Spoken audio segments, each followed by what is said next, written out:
मोर खेती खारून झुन मन भौरा नाचे झूम झूम।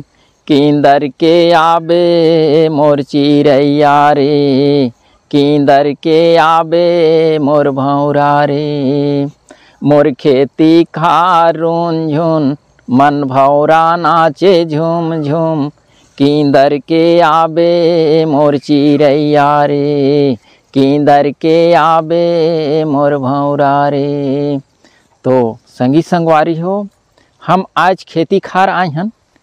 ऐसने खेती खार हरियाली जो है, ऐसने हरियाली हमेशा हमार ए तन मन रहना चाहिए और तब हमार जीवन में खुशी रही। और ऐसने पेड़ पौधा लगाओ, और पेड़ पौधा से हमार जीवन चलत है।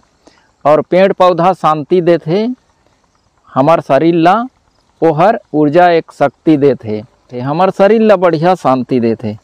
तो पौधा लगाए बार बिल्कुल करके झन भूलियो। पौधा लगाओ, पेड़ लगाओ, फल फूल के लगाओ। ऐसने खेती खार में आओ, बढ़िया अपन मेहनत करो और मेहनत करके अपन दो रोटी खाओ बढ़िया से।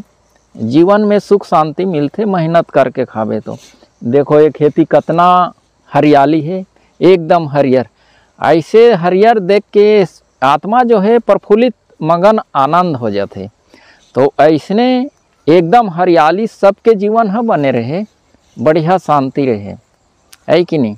तो ओकर बर हम गाना गात हन, गुनगुनात हन। मोर खेती खारून झुन मन भौरा नाचे झूम झूम। कींदर के आबे मोर भौरा रे, कींदर के आबे मोर चिरैया रे। मोर खेती खारून झुन मन भौरा नाचे झूम झूम। कींदर के आबे मोर चिरैया रे, कींदर के आबे मोर भौरा रे। साहिब गुरु सतनाम, साहिब गुरु सतनाम, साहिब गुरु सतनाम।